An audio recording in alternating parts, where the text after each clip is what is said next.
Peace of mind is something that is non-negotiable. I started working in 2004 in telecommunications from the streets to Linux and open source. And from there it is like the universe exploded.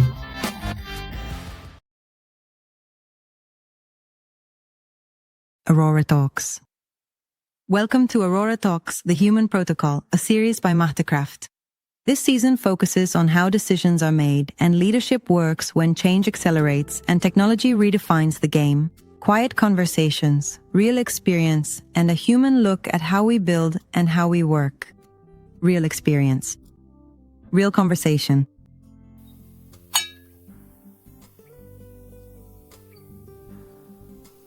From here and let's go. Well, Martin, my friend, I am going to play the recording of your introduction. Your introductions are done by an AI. Give me just a second, please. Today's episode is Blackout and Radio Silence.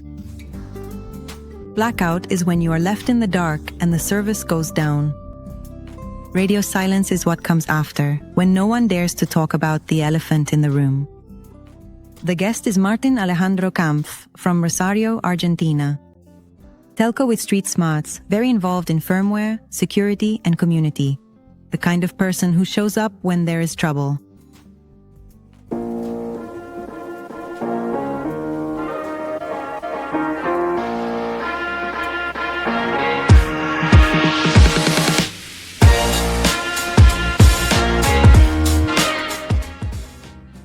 Well, Martin, how are you today? Welcome. Impeccable. It could not be better, as a friend of mine would say. Well, I am glad to have you and that you have taken the time to participate in the podcast. Third episode, Blackout and Radio Silence. Well, the idea, the dynamic, an interview. So let's see, we will go with the questions, okay? Sure. Let's see, what do we have here? Well, if I set aside the CV, Martin, what part of your life or profession brought you here? Look, I think it is a bit of something I always think about, you know. Curiosity and creativity. For those of us who are self-taught in many fields, it is curiosity that always takes us one step further. And that passion for developing things and creating and looking for something that is not there. Inventing things, giving them shape. You know, maybe sometimes like a game. In fact, many of the important projects I've worked on started as a game and ended up being something really big. So yeah, a bit of that. I think that beyond just the CV or resume that one might have, the ability to continuously keep acquiring new skills, to keep learning and growing, and to keep developing oneself over time is incredibly important. Creating yourself is what always takes you one step further. Moving on with the questions. Let's see, what do we have here? Well, what was the first moment when you told yourself, this is my thing? This is my thing. This, let's say like this IT or telco stuff, this is my thing. It's just that it was when I was very young, because my grandfather was a teacher and he was a technology fanatic, right? And so when I was very little, in the year 86, he bought me a Texas TI 99 that I had at my disposal. I was in first grade and I already had a computer to play with. So it was like learning to read, to be able to read the TI basic manuals for the machine, because back then there was no graphic interface. Instead, there were little cartridges you'd put in, and with the little manual, start making programs with examples. So from a very young age, I had that access to technology and that curiosity. Then as I got older, I gradually started getting into other things. For example, I got interested in BBS, which was before the internet, and I started learning about other types of things as well. Eventually, one day, I found my way to Linux and free software, and then it's like the universe exploded. You quickly set Windows aside for now. I have nothing against Windows, but I was never very fond of it because I already came from the console and tech side. So let's say I found myself more in my element. Very well. That's good, yeah. It's just that you just said something that's very true, right? Because we all come from our age, maybe older ones too. We come from this era where we had a lot of terminal, right? From MS-DOS, from before, if you came from a Commodore, or you came from, it was all command lines where you had to buy the little magazine to write your own game. So you had to see who would bring you the little magazine. Imagine me in Tierra del Fuego. Where were there magazines? That didn't exist there. Exactly. It's just that we all kind of come from that era. A mix of analog and digital. So there was no turning point, no breaking point. You've always followed this trend. You started with this and kept going. Yes, that's true. And well, in free software, I found precisely the freedom to be able to do what one wants. Which, well, in those kind of proprietary systems, I didn't see as a direct evolution of the code. Quick question. Here, not just here, but in Europe in general, the question is always there. I think in Argentina too. It's just that maybe you hear less about the telecommunications career. But asking the quick question, telco or systems? I have a part of my heart on each side because I started out working in the field of telecommunications in 2004. So I was doing my degree while working at the same time, and honestly, they both really go hand in hand. What can I really say about it? Both things, studying and working, are closely connected for me. Besides, I have applications to deal with, and within the telco industry, you have all sorts of different systems too. So everything is all linked together.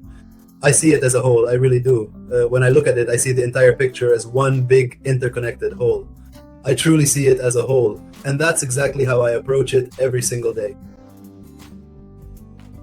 Totally. Yes. There's no way around it, yeah. What was, let's say, speaking of your baptism of fire, so to speak, what was that experience that marked your career and that you still remember vividly? Look, it's honestly pretty hard to identify just one because there were so many different experiences. From when I worked out in the field saying, well, you had to run out to fix this problem for this guy, to a day when the DHCP servers for all the IP lines went down and no one could identify where the problem was. And I had to mirror traffic from here in Rosario to detect a problem that was in Buenos Aires. There were a lot of things. That was a very serious disruption, very serious. Because imagine that a DHCP server was misconfigured on an IP where all the equipment wasn't pointed. So the entire country's network went down. Good thing it was the beginning of IP lines, the start of IP lines. So the network, while large, wasn't a massive network like it would be now, let's say. But different speeds. Exactly. The response time, although it was important, like in any company, the client wasn't that tough.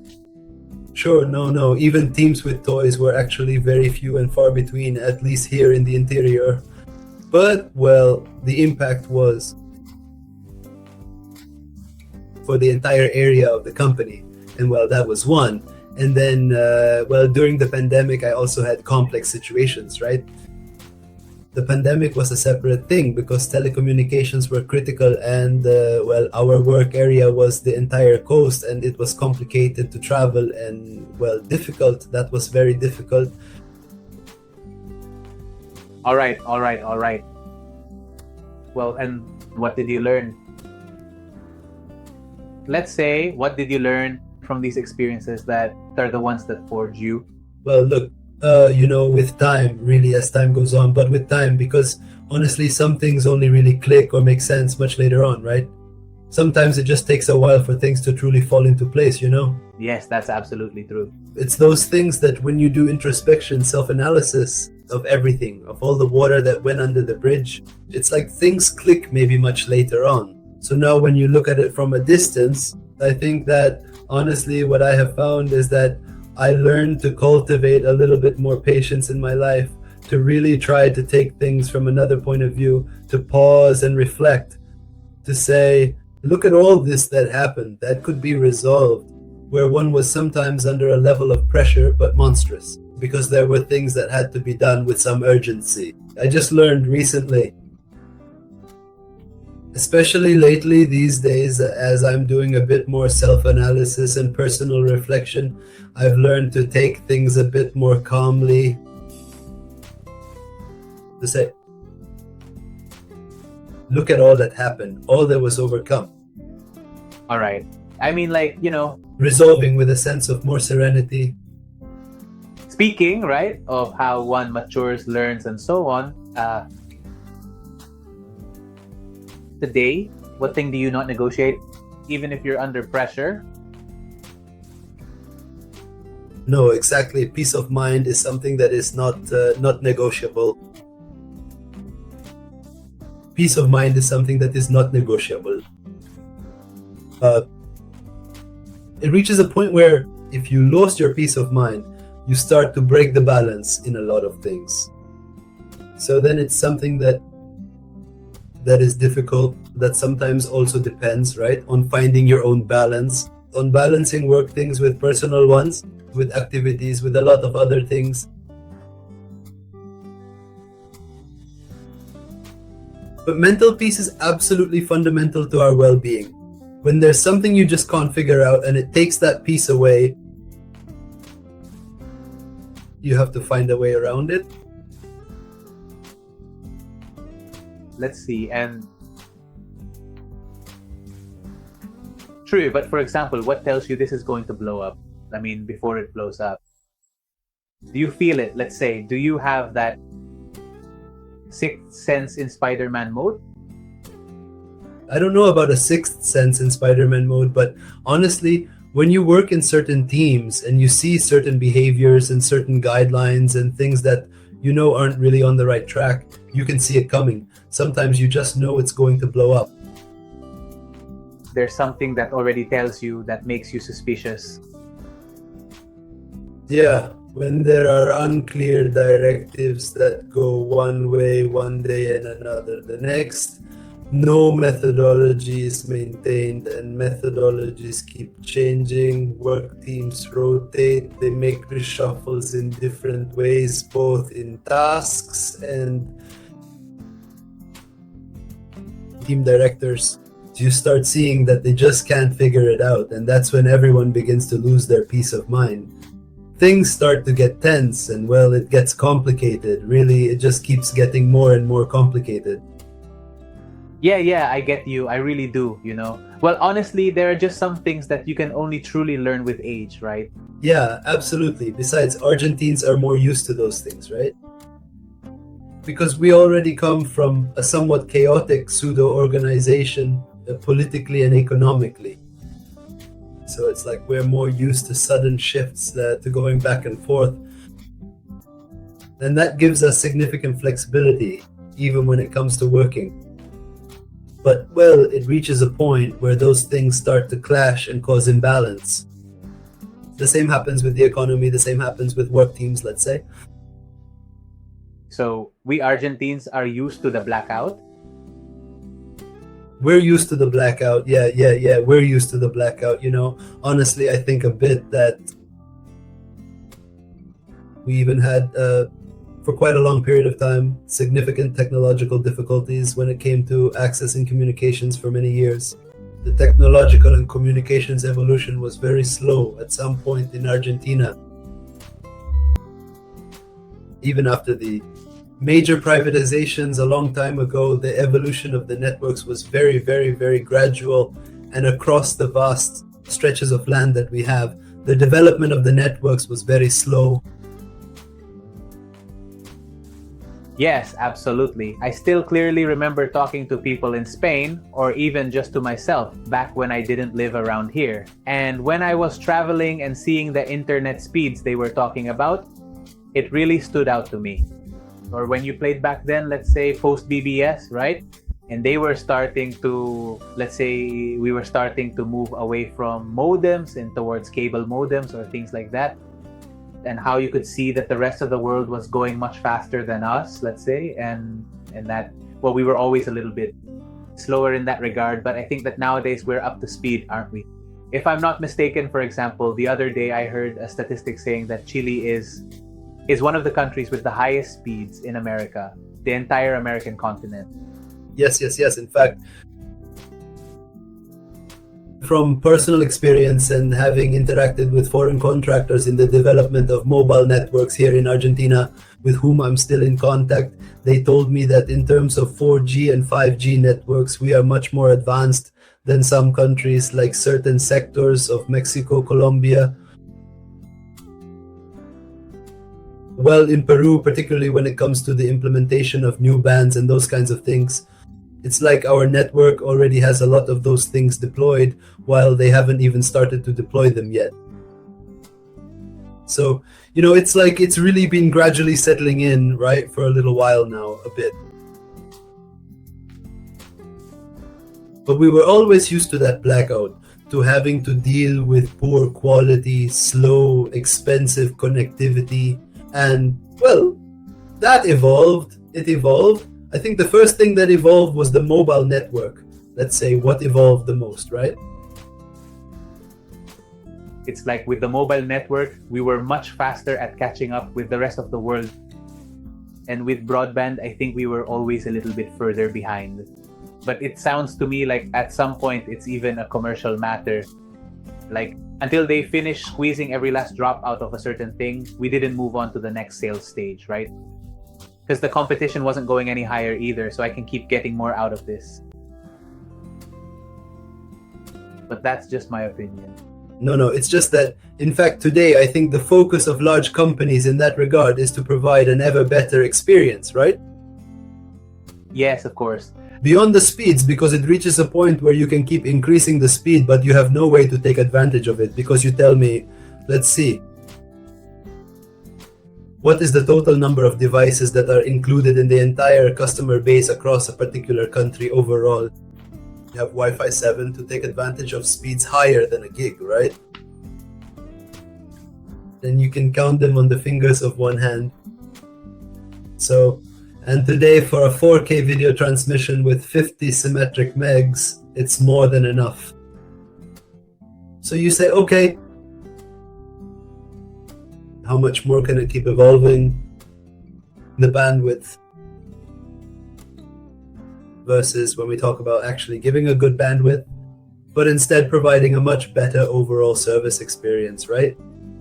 That's clear for sure. Lowering latency levels and starting to improve those little things. Well, let's see. Martin, tell me a story. I don't know, firmware, security, they overlap. Do you want to tell me a story about an experience, some headache? A story about some headache that turned out a bit messy? Look, I think that lately what I'm going to do is bring in something that's a bit more recent, let's say, just to give us a really solid starting point so we can talk about other things as well, right? I think this will help us set the stage for a broader discussion too. Yes. But lately, there's been a significant and growing amount of struggle and difficulty with the ongoing issue of botnets, as well as IoT devices. Those are Internet of Things devices that are particularly susceptible to a wide range of vulnerabilities. These devices often end up becoming part of that so-called zombie army, which is a massive network of compromised devices that attacks the rest of the networks. This situation is extremely complex and challenging to fight against because, well, they actually use different kinds of obfuscation strategies, if you will, and they tend to talk a bit more among themselves since it's more decentralized and doesn't really report as much to any specific platform, so that's where things start to get complicated. It's not so much about the identification of the devices themselves, because we more or less already know which specific devices might actually be vulnerable in this case, but rather about how to effectively mitigate that risk. So, even these botnets, which are essentially networks of compromised computers, are now making use of artificial intelligence for a variety of different things. So, as a result, the analysis of their behavior becomes increasingly complex and challenging. And for those of us who work with devices on a regular basis, the analysis and mitigation processes also become much more complex and difficult to manage. It does not mean that I personally, working with devices, am going to go out and mitigate it all by myself, right? But I do have to give the cyber people the necessary tools to tell them, well, look, I'm noticing some strange behavior here. And also here, in this particular way, the network traffic is increasing. I see there are devices sending bursts of very small packets to one side, but not to the other, and so on. So it's kind of, it's the area where lately there's been a whole lot, I mean, truly a whole lot of work going on, you know. People have really been putting in a tremendous amount of effort here, and it's honestly quite noticeable. And how long does it take to react? Is there a lot of radio silence, or is it mitigated quickly? Right, because it's very, very complex, because the whole scenario is very random. Before, you had patterns that allowed you to identify, let's say, how to fight botnets, because they were usually controlled from a single point, you know? So you'd say, okay, who's controlling all these botnet zombies that are just lying dormant until they're told to attack, and they're controlled from here. Why? Because they all reported a beacon, a little packet, and they sent it. Now, that's just not the case anymore. No. It's like they start jumping all over the place. And, you know, well, the patterns you have to use to identify them are different. I mean, honestly, there is really nothing much you can do. Maybe just try to capture a packet and then attempt to see how you might go about analyzing it, obviously. Also, you have to remember there is cryptography running in that packet, so it's actually like very, very, very complicated and complex. And if they decide to change the cryptographic keys, like rotating them or updating them, it also gets harder and harder, making the whole process even more challenging and difficult to deal with. That's it. So overall, it's not an easy task at all. So it's the job that, let's say, that... Yeah, I can imagine. That in cyber, let's say, is bringing many complications, many headaches. Yeah. I also definitely remember, you know, in my work here in Telco, I was always hearing a lot about that, right? That the attacks, the bot cyber attacks are terrible and increasingly intelligent and increasingly creative and increasingly difficult. So, as you can imagine, it's complicated. Yeah. And when did you first come to realize that, would you say, how big exactly was this problem actually? Throughput started spiking, but in a monstrous way. So then, when you actually start noticing and seeing that there is a significant amount of unusual or unexpected traffic appearing on the network, and maybe international traffic gets congested, right? Then you realize it's a serious problem. Anyway, it's not like, let's say, this is being seen globally. It's not like we only see it here, right? No, totally. It's a problem of... There are two problems. It's a significant problem for operators. Consumption is really growing massively, and it's a problem that's being targeted, right? We've all seen it. Even service outages at Cloudflare or Amazon Web Services, and sometimes at other major providers. Listen, just to be clear, Cloudflare specifically said that it wasn't actually an attack at all, according to their official statement. I still don't believe it. That it had been an operational error on one of the servers. Well, maybe it was, but no. Sounds weird. But anyway, I mean, but let's see, without naming names. Problematic. Across the board, right? Sorry. I'm saying, without naming anyone, how is this handled properly? What practices do you think are right? What kind of responsible disclosure could there be to help with this? How should it be? I think the main issue we're facing today for the mitigation of all these kinds of things is the lack of responsibility from the chipset manufacturers. Basically, that's it. Because you have IoT chipsets that are incredibly cheap and affordable these days. It could be a light bulb, a small camera, or really whatever device. And the chip is in there. And it has absolutely never had a firmware update of any kind. They wash their hands of it, then that's it.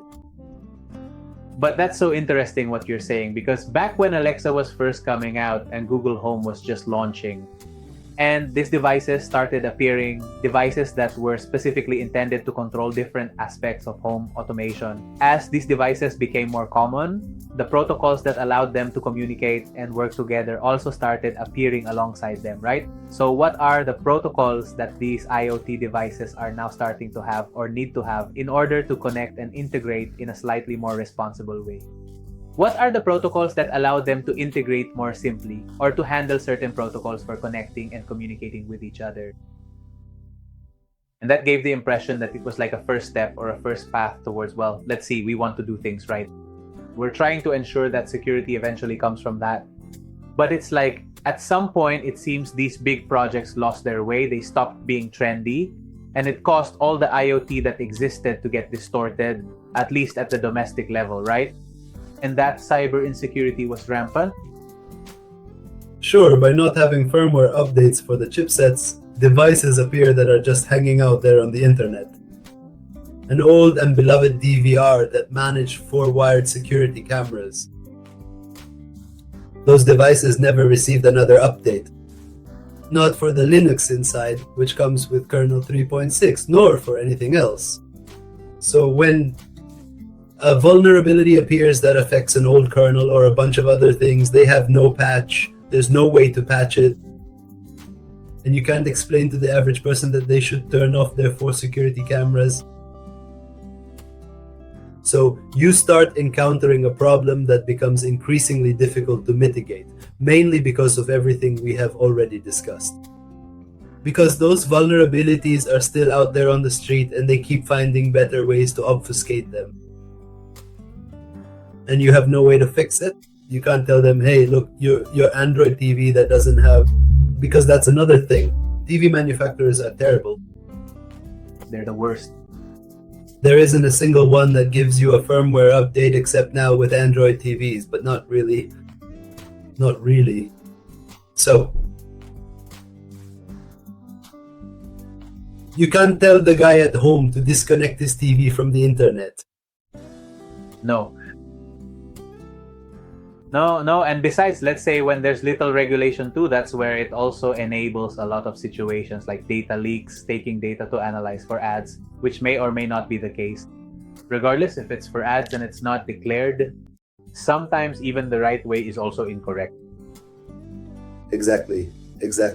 So we're really talking about the root of the problem here.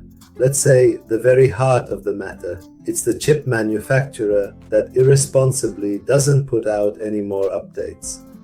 The worst part is that if you say, well, it's a discontinued, obsolete product, then at least release the code. Or release the code so that someone in the open source world can take it and patch it if they want to.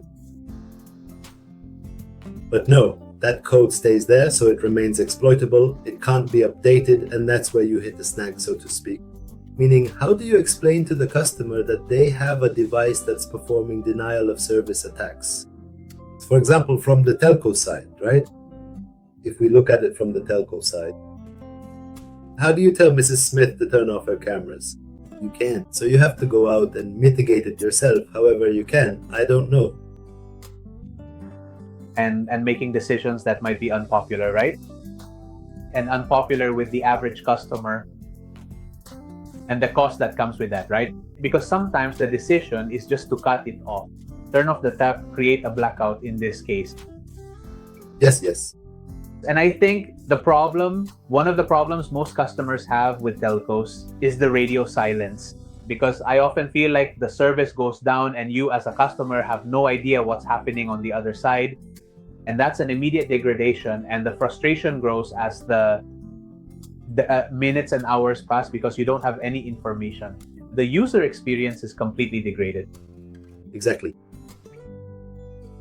A lot of work is being done in that area with solutions to avoid those kinds of things. In terms of network redundancy, I'm speaking on a global level, right? Yes, that's true here too. I remember in my last job as well, a lot of work is being done to try to provide a better experience, even when we were talking about telcos. In fact, there are actually satellite solutions currently appearing without naming names that can provide 4G coverage, specifically to avoid areas where there is absolutely no cell phone service, and to be able to provide emergency coverage in some cases as well. But in the home setting, other types of coverage solutions are also being considered where there's redundancy in access. So I think the evolution of the home is somewhat along those lines. It's going in that direction right now. Well, let me change the perspective a bit, Martin. Let me change the perspective a little. Moving a bit more towards management and leadership, right? Nowadays, with your considerable experience, so to speak, a lot of it, when things break, what's harder to fix? The technology or the human dynamics around it? No, I think that the most critical part is really the human part, because technology can almost always be fixed when a human team is truly the right one, let's say, and functions together in an organic, natural way. Thank God, in the place where I'm actually currently working, the human team is really something impressive, where we all actively collaborate with each other and where we have a real sense of harmony. In the group that actually even allows us to pull things out of a hat in case of emergencies or unexpected catastrophes, we've honestly done quite a lot of things. Well, that's good. But that's possible because the human team is a strong team where, hey buddy, do you need something? Yes, I'm here, ready. At what time? Anytime. It's 3 a.m. Sometimes, hey, an emergency happened. Can you guys log on? Yes, sure, let's go. There's ownership. They really step up. Yes. As a team. Let me ask you a question. You're telling me about your experienced team, but I imagine there are also teams with less experience. And in those teams, what mistake do you see repeated due to lack of experience? Well, yes, let's agree. I mean, we are an experienced team, but teams without experience, let's say, maybe the issue they have is that the way they have of working together is what builds the team's overall experience. I don't know if that makes sense. To really achieve that organic way, let's say all team members actually have to work harmoniously together as people, right? Understanding the person next to you and putting yourself in their shoes, maybe, is what actually makes the team's experience.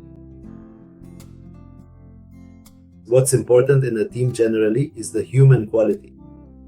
Because when you have a team with genuine human quality, experience is naturally shared among everyone. So you can have someone who has little or no experience, or even several people in the team who lack experience, but if you don't have that essential human quality, you really can't manage to form an experienced and seasoned team in any subject, because there's always friction. So human quality is fundamental with or without experience, let's say. That's fine, but for example, when you have organic. Yes. But for example, when you see that they're screwing up quite often, how do you go about approaching them without stepping on them? You know what I mean? Without trampling them, so to speak, making someone feel bad. How do you generate? How do you connect? In the specific case of our own work team, in our particular context, we have such an affinity that I'm going to grab you and call you on the phone. Hey man, I think this, why don't we look at it? Because maybe it seems to me. I mean, that transparency, the level of transparency reaches that point where you can, let's say, connect, since there are no barriers between you. So connection isn't a problem. It's just making the call. Sure. To that simplicity. Exactly. Okay, that's great. That's very good. In our team, we really don't have those problems. I mean, we have a strong sense of trust. So we can just say, hey, do you have 5 minutes? Can I call you? Like that. Yes. Yes, here in the more Scandinavian market, silos are built very quickly. Silos are built very quickly between the teams or in the same team. But it is true that as everywhere getting to know someone and the flight hours next to someone always breaks the silo a bit. I mean, as I've seen that there are many, I've also seen that there are teams that learn to handle it, right? That learn to know each other, and that when there's a desire, there's really a will to connect with the other, and there's trust. This thing you're telling me about is achieved, right? The ways change, but I think so. It happens everywhere, but it's interesting. It's interesting to see it, right? That transparency, trust makes it so that all this results in more effective and efficient work, right? Because in the end, that's what's expected in any company. Yes, but besides another thing, let's say in our field, maybe the silo is actually just a little bit harder to deal with, and it can sometimes happen in a particular subject or area.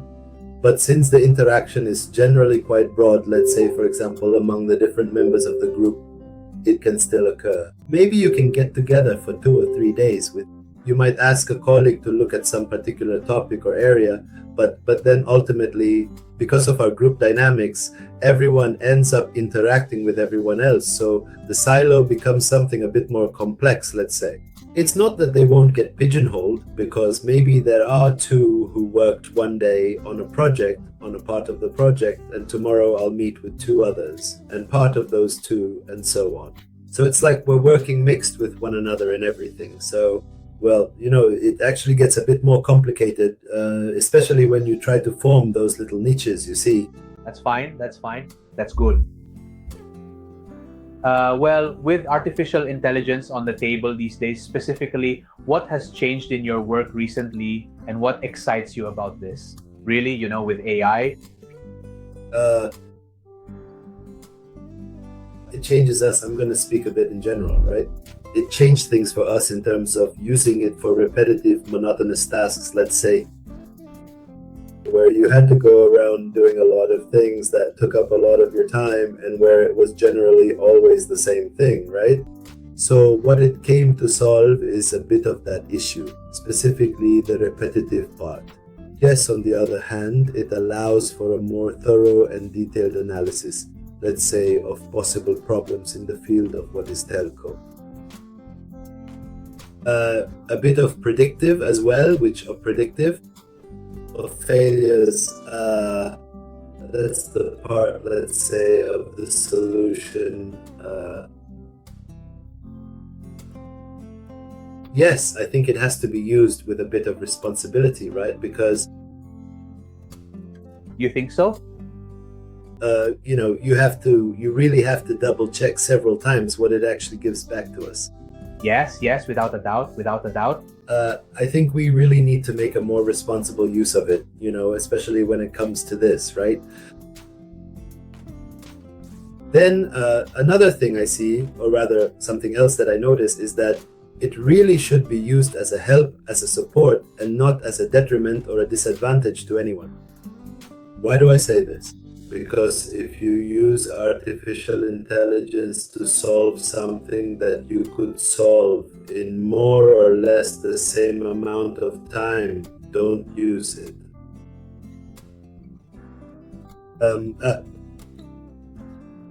Having artificial intelligence solve an exam for you doesn't make you clever, let's say. No. That's where I'm going with responsible use, right? Meaning, let's use it for exactly what it's meant to be used for. If it can help me program something specific, something that maybe used to take me a huge amount of hours or even days to finish, then that's what I want to use it for. Let's use it, but to do the heavy lifting. Then there's the refining. We've had this talk before. To polish the code, let's say, sit down and polish it. Yes, absolutely. I think there are things where you have to roll up your sleeves.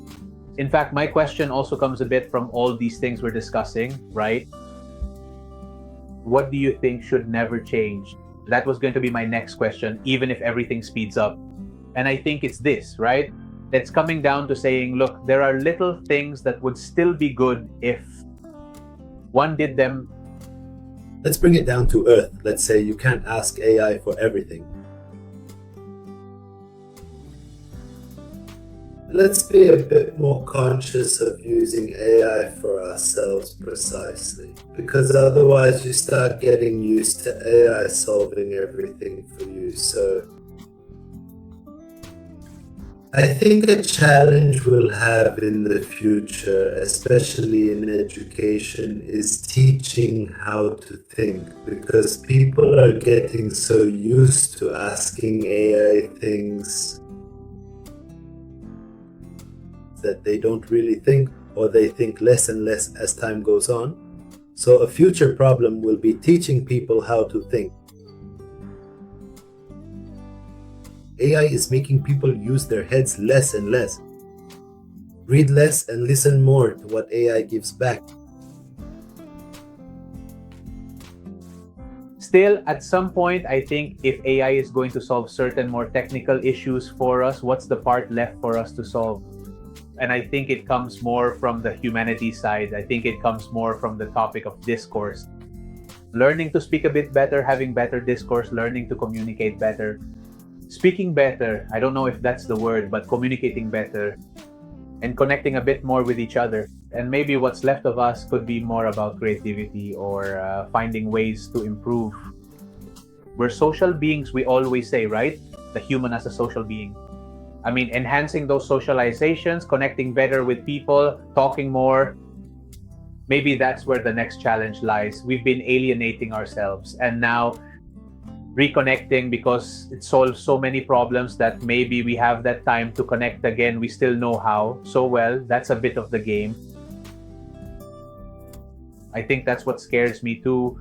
In a way, it's a bit of the fear. What's the fear artificial intelligence gives you?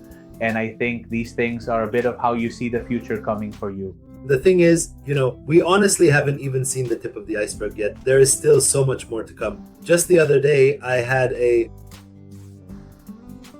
direct peer-to-peer conversation with the official representatives, allowing for open and honest discussion of a quantum computing team that's already available to the public. I was looking a bit at the capabilities and the fields of application, which, as of today, are actually quite limited in scope and extent and have not yet reached their full potential.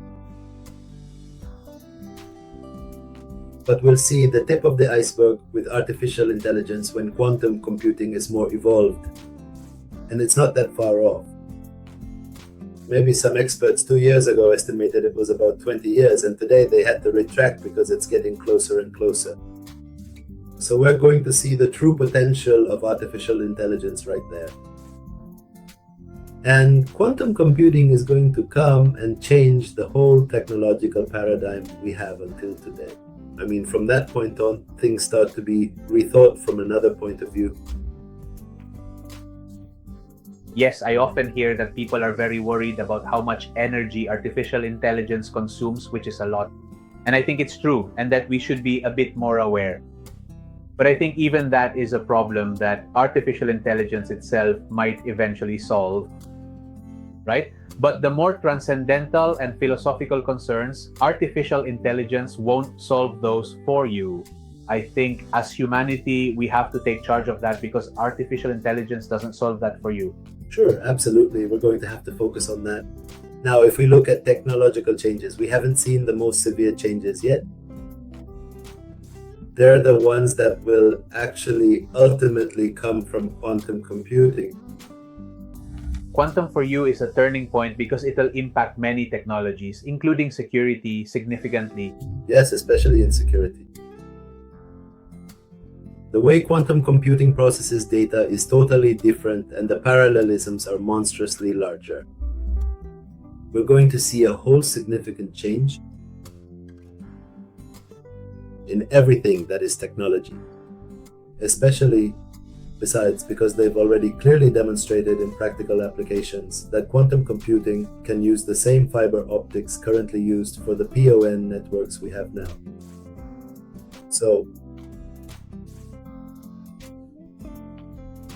the advances will be very big. Yes, totally.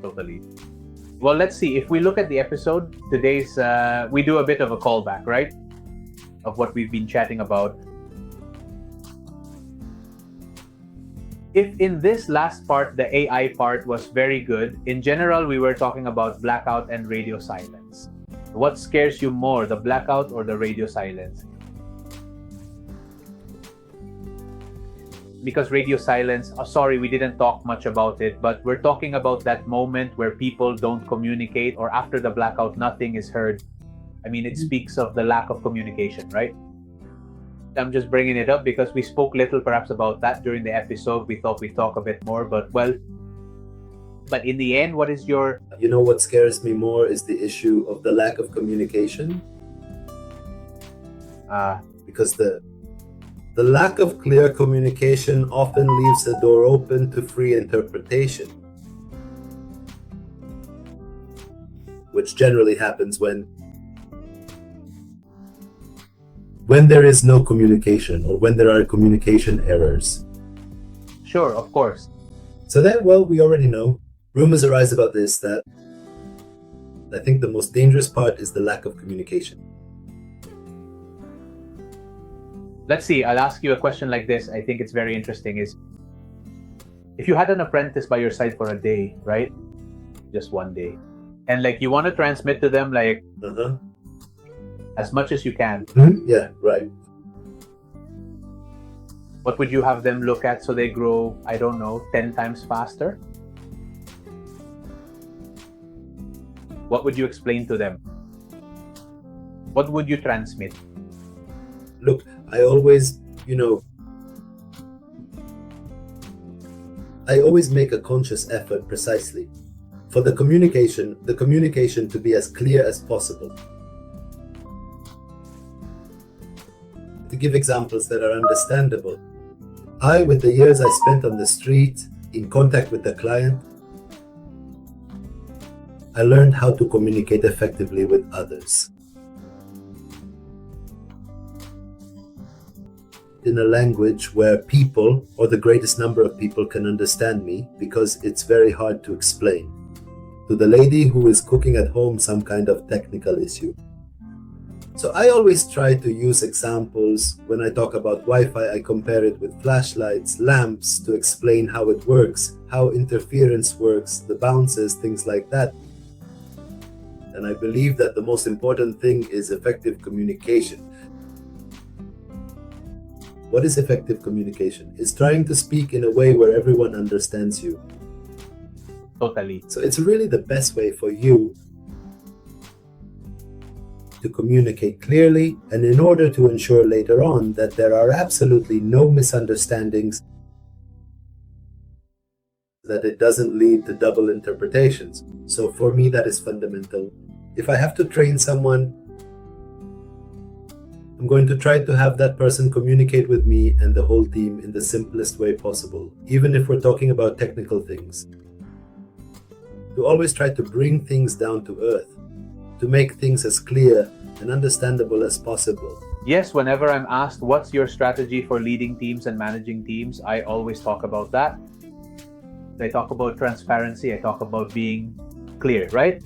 And that transparency and trust in teams is generally achieved by having good communication. Communication is fundamental. If you have poor communication, it's difficult even for them to believe you in some things. You have to communicate. It has like many attributes and things that you have to learn. And the sooner you learn it in your career, I think it makes everything much easier. All the professional growth. Exactly. As I said, for me, the basis is establishing that point of clarity. Right? That is, really be as transparent and completely clear as possible.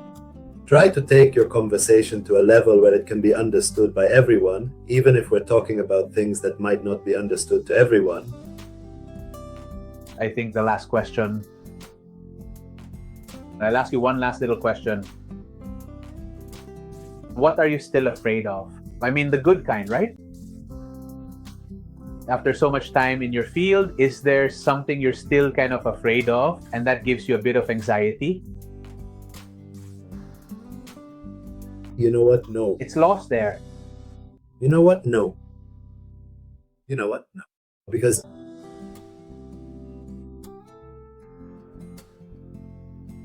I always think you say, well,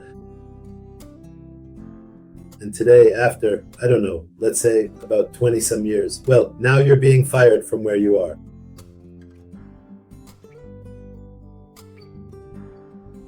You have the ability to do a lot of other things in your life, and you can really explore many different opportunities. So it's like you reach a point where you don't have that fear, let's say, of certain other things.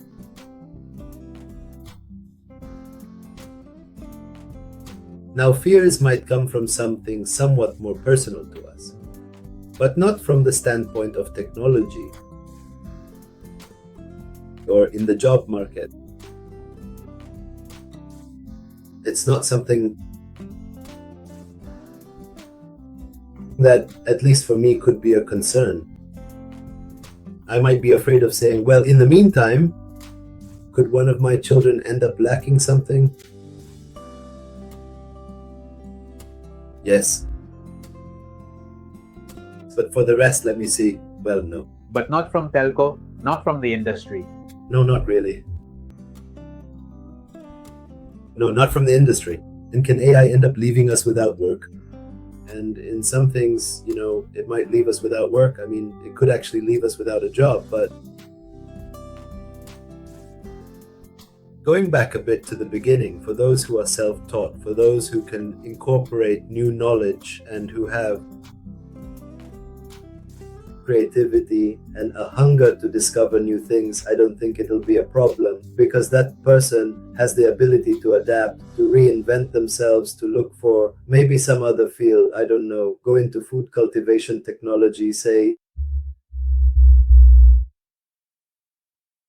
Yeah, totally. Hydroponic gardens, people will always need food, let's say. That person won't have problems. The one who will have problems is the one used to the mental rigidity of always doing the same thing. Well, Martin, I want to sincerely thank you for your time today, and I truly hope you enjoyed participating. This is the third episode of Aurora Talks, and we'll see if we can keep recording for the rest of the year. Anyway, thank you so much for being here. It's really a pleasure to have you with us. Thank you for inviting me, and well, for whatever you need, because there's so much more to talk about, but well, maybe after a few episodes we can do it again. Why not? Sure. There could surely be other topics, and we'll definitely find things to talk about. They don't all have to be about telco. We can go into other niches as well. Okay, a big hug. Thank you. Take care.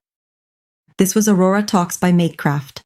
If this conversation left you thinking, share it with someone on your team or with someone who enjoys thinking seriously. We'll hear each other in the next episode. Aurora Talks